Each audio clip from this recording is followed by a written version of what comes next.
Hey, what's up, Liron here. Today we'll learn how to break from trying to paint each and every painting and instead focus on colorful freedom. So we're going to paint this lovely landscape with lots of clear, simple shapes and have a lot of freedom in how we fill in those shapes. So let's get to it.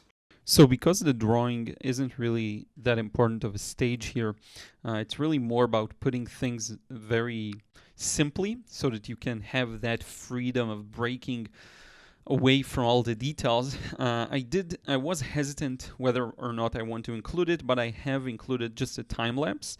I'll also include a pic if you want to redraw it. Basically what I have here is just this valley or river going between those little mountain ridges. So first I indicated where the river is, and then I'm wrapping it around, starting from the part that's closest to us, and then putting in each and every individual mountainscape or mountain range. And this is going to take like a minute, the drawing stage here, because I'm going through, again, double or triple speed. It's going to be really fast, just to show you how I put in those shapes, because it is important. These shapes should be simplified to really enable you or give you a leg up when it comes to not feeling bound to all of the details, okay? Putting in that last ridge, one of my favorites, really beautiful one. And once we're done with that, we can get started on with the painting process and painting stage, just putting in some detail lines for the horizon line. Now, I usually don't erase, but now I decided just to get rid of some of the leftovers of the initial wavy river shape. And we're left with just very simplified shapes. So first wash. My goal here is just to establish some kind of a undertone, underpainting, whatever you want to call it. Just get rid of the paper white. I don't always paint like this. Very often I won't. This time it is, because I want the magic to come in later within those shapes. So this wash serves mainly two purposes: just tinting the paper and getting some initial temperature in there. So I'm starting with a very muted blue for the background. It's pretty muted. And the closer I get to the bottom, I'm going to start refreshing it with some cleaner blue, especially for where the water is. And then as we go downwards more towards the areas that are closer to us, I'm going to start introducing some yellow and even some red and orange. Again, this is already breaking away from what's there. Imagine this as kind of it's a very wishy-washy layer that you don't have to be accurate really. I am putting the water where the water is, but you don't have to be accurate. Imagine you're just filling the entire page with colors, okay? If I happen to put the blue where the river is, that's great. If I messed it up, that's great too, okay? So starting to introduce more yellows, and then as we get closer, a bit more, it's going to get moving along the red and orange side, just to introduce some interest to it. Some interest, some beauty, because we're breaking away from the details and what's actually there. And this is a very fun way of painting. It's very freeing. It's what I felt like painting at the moment, so I decided to do something like that. Look at this beautiful bright orange, which is actually like a red light, something like that. But come on, it looks orange. And I'm reintroducing while it's still wet, and now the paper is really wet. It's really shiny. I'm reintroducing some colors where I want to strengthen something. So for example, the water, I do want them to be a purer, cleaner blue. So I'm just picking up a bit of blue with my brush straight from the pen, the little pen there, and putting it onto where it is. My paper is not at too steep of an angle. There will be some downward movement, but not that much. Just adding colors as I see fit, basically. I'm going to probably add a bit more of other colors too, a bit of yellows probably. Again, breaking away from what is actually there. Don't concern yourself with the literal. Don't concern yourself with setting up the values for the next stages. None of that. I'm just putting colors onto the paper in places where they feel pretty, if you will.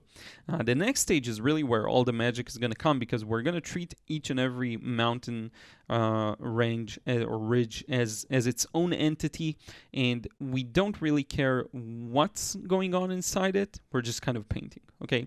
So instead of trying to stick to the details, you will see me breaking away from them, and hopefully that'll be fun. So first, I'm just establishing this very very light horizon line, and then I'm starting to put in the ridge. Now, the consistency of the paint here is really what I would like to call T.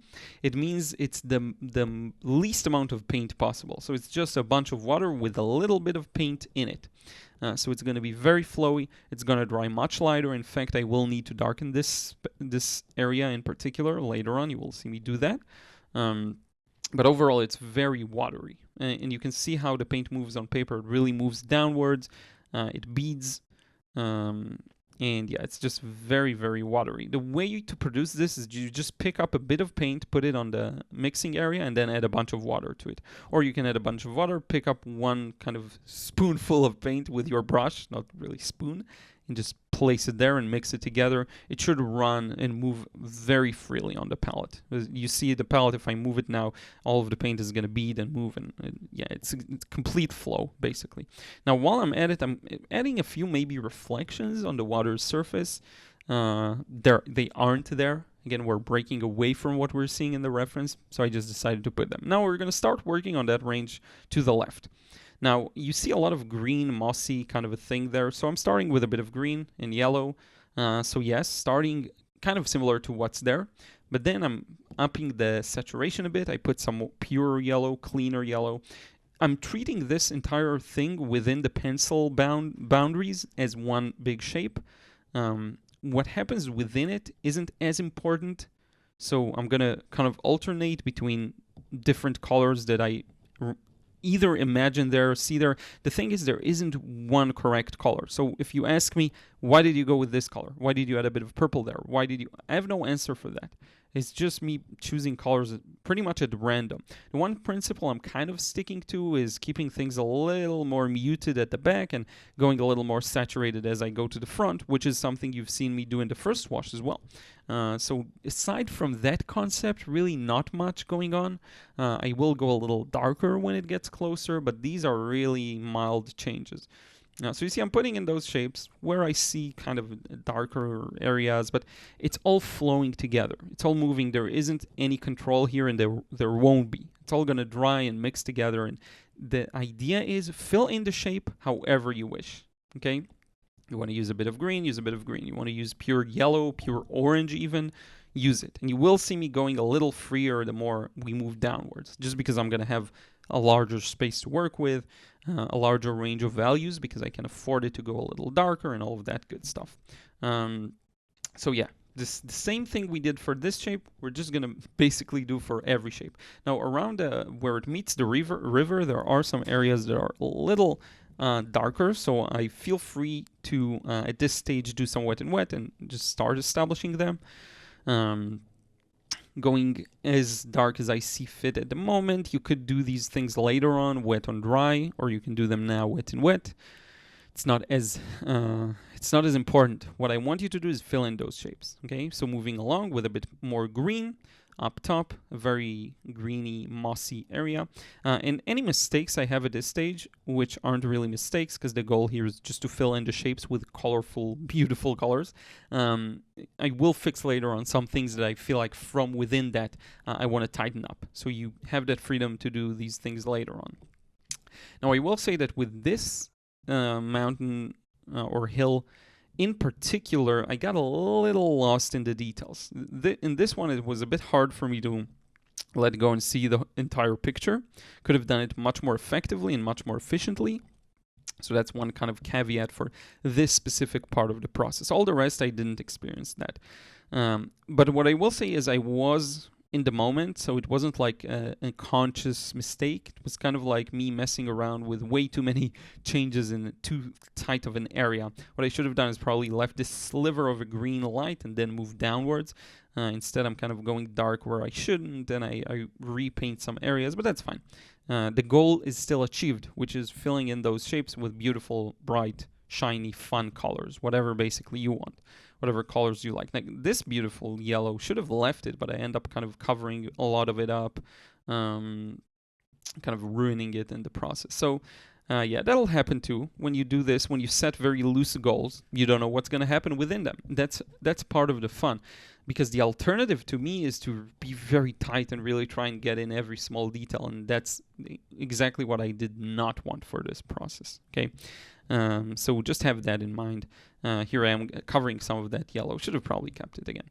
But yeah, that's the alternative. If you make it a conscious decision to not put in every detail you see, you will end up putting in a bunch of stuff that looks sometimes beautiful, sometimes looks like they don't belong there. It really will be quite random in a way.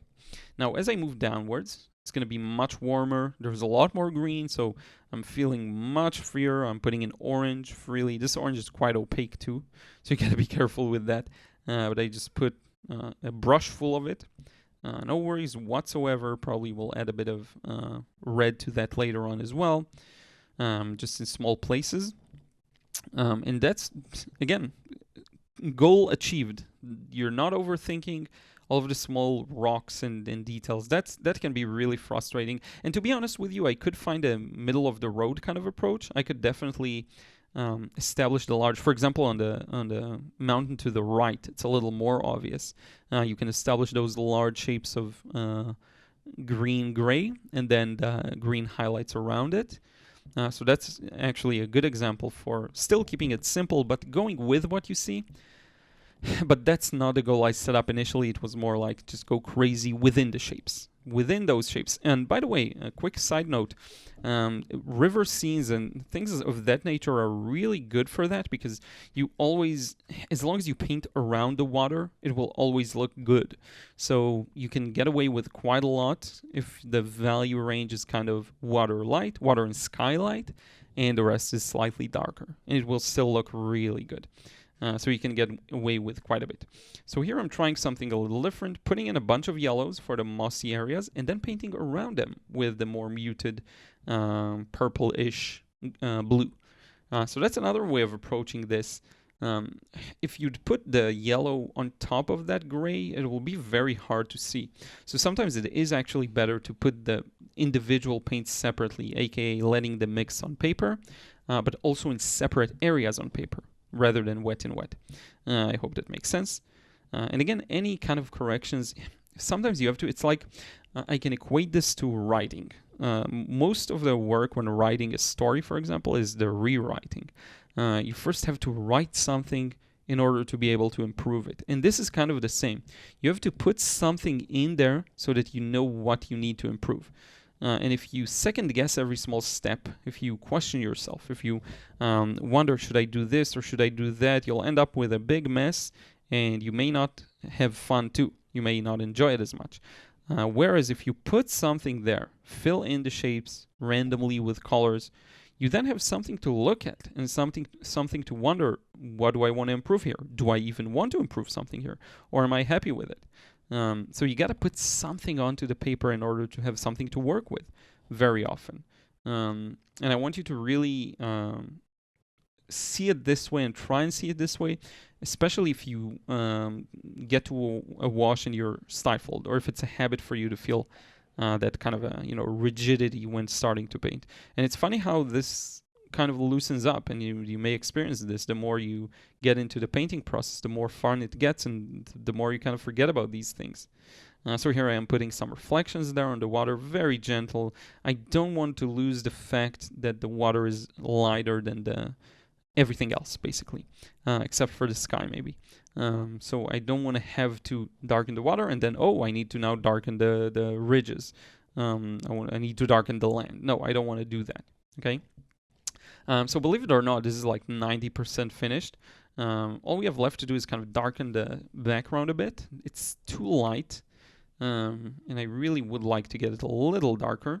But look at how much the paint moved on the palette. It's really, really light. It's mostly water with a bit of paint. So it looks like I'm adding a couple of other details first. Sometimes I need to better edit the videos. But in any case, look at the palette. It moves. The paint moves a lot. This was a very tough value to mix. I really had to focus and make sure I get it right, because it's not watery. It's ever so slightly, it's not like tea like the first wash I put, it's a little bit more than that, okay? So it was something I needed to kind of watch out for. But now, look at how much it brings out the water, brings out, I think, the rest of the mountain ridges in context, and it just looks better. Now, here is the main thing that became obvious to me. The focal point for me here is that ridge on the left that's closer to us. It's actually the one that is closest to us. So this is the one I'd like to develop the most. Now, it has this beauty to it because it's relatively flowy. It's just one wash that was put on top of an initial wash. So this is the part I want to develop most as a focal point. So this is what I'm going to do. And the way I do it is I start darkening some areas up. I told you can correct pretty much everything. You will see how I do this. I felt like this is where kind of the message got lost. So you'll see me fixing it now. So I'm going to darken some areas, and then I'm going to bring back some highlights that I feel are necessary in some select areas using some opaque paint that is actually diluted, so not fully opaque. And that's going to look really nice. And in fact, it's going to contrast really beautifully with the ridge behind it. Because look at, already we have something interesting going on there. At the back, the values are way lighter and also softer transitions. Here at the front, you get stronger, sharper transitions and darker values. And in just a moment, we're going to get even a stronger contrast because we'll add some opaque paint again. So I'm going to lighten things up. So I'm using this pale green together with my, it's kind of a new gamboge yellow that is quite opaque, and the mix of these two together will produce a paint that isn't too light but is still quite strong. And look at how it just brings out some of that detail at the edge there that I feel like I lost that looked really good. And I can actually spice some of the highlighted areas with this kind of a mix. And I think it looks really good. And you can mix this opaque, slightly opaque paint with a bit of water and a bit of non-opaque paints, and you will get some interesting effects, and I'm perfectly fine with that. I learn how to utilize it better. The more I paint, the more I get used to the medium. Still so much to learn. But if you now compare, and this is probably my favorite spot of the entire painting, compare this mountain ridge to the left with the one behind it. That's like my favorite transition. If we zoom in on that area, it will even look quite realistic in a way. So that's just a part I like a lot. Now I'm using this kind of same mixture, maybe a little more diluted, to add some of these crisscross patterns of green on that ridge on the right. It also looks quite nice. I thought it would be cool to spice it up also, but remember my focal point is actually to the left. So this is the main part here. That's the part I want to make sure I don't overshadow. That's the thing. You really want to still have it at the front. So I'm just very gently putting that opaque paint I told you about. Now, one more important thing. The bottom part felt too like it shouts too much. So I'm just covering it with this neutral kind of greenish gray mix just to silence it a bit. I don't know why that felt like it was necessary. And also maybe darken it in comparison to some of the water. I don't know, I guess. I kind of moved away from it, haven't even noticed. Now, I'm just adding a few more details to give the viewer something to look at, just here and there, because if you look at it, it's still quite empty.